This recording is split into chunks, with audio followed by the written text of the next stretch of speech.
ঝিনাইদহ সদর উপজেলার সাগান্না ইউনিয়নের বাঁধপুকুরিয়া গ্রামে মানবিক উদ্যোগের এক অনন্য দৃষ্টান্ত স্থাপন করেছেন ৩ নম্বর সাগান্না ইউনিয়নের চেয়ারম্যান পদপ্রার্থী ও বর্তমান মহিলা সংরক্ষিত আসনের মেম্বার আম্বিয়া খাতুন লাকি।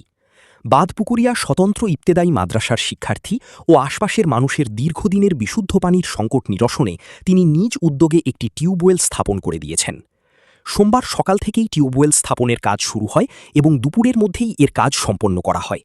এর ফলে এখন থেকে মাদ্রাসার শিক্ষার্থীসহ স্থানীয় বাসিন্দারা সহজেই বিশুদ্ধ পানির সুবিধা পাচ্ছেন, যা তাদের স্বাস্থ্য ও দৈনন্দিন জীবনে ইতিবাচক প্রভাব ফেলবে।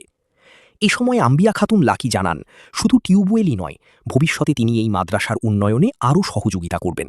বিশেষ করে মাদ্রাসার জন্য ৫ গাড়ি ইট দেওয়ার আশ্বাস দিয়েছেন তিনি এবং সবসময় মাদ্রাসার সার্বিক উন্নয়নে পাশে থাকার প্রতিশ্রুতি ব্যক্ত করেন। টিউবওয়েল স্থাপনের এই উদ্যোগে মাদ্রাসার শিক্ষক, শিক্ষার্থী ও এলাকাবাসীর মাঝে আনন্দের ছোঁয়া দেখা গেছে। তারা বলেন, দীর্ঘদিনের পানির কষ্ট দূর হওয়ায় তারা অত্যন্ত খুশি এবং এমন উদ্যোগকে স্বাগত জানিয়েছেন। এলাকাবাসীর প্রত্যাশা, ভবিষ্যতেও এ ধরনের জনকল্যাণমূলক কাজ অব্যাহত থাকবে এবং শিক্ষা প্রতিষ্ঠানের উন্নয়ন আরও ত্বরান্বিত হবে।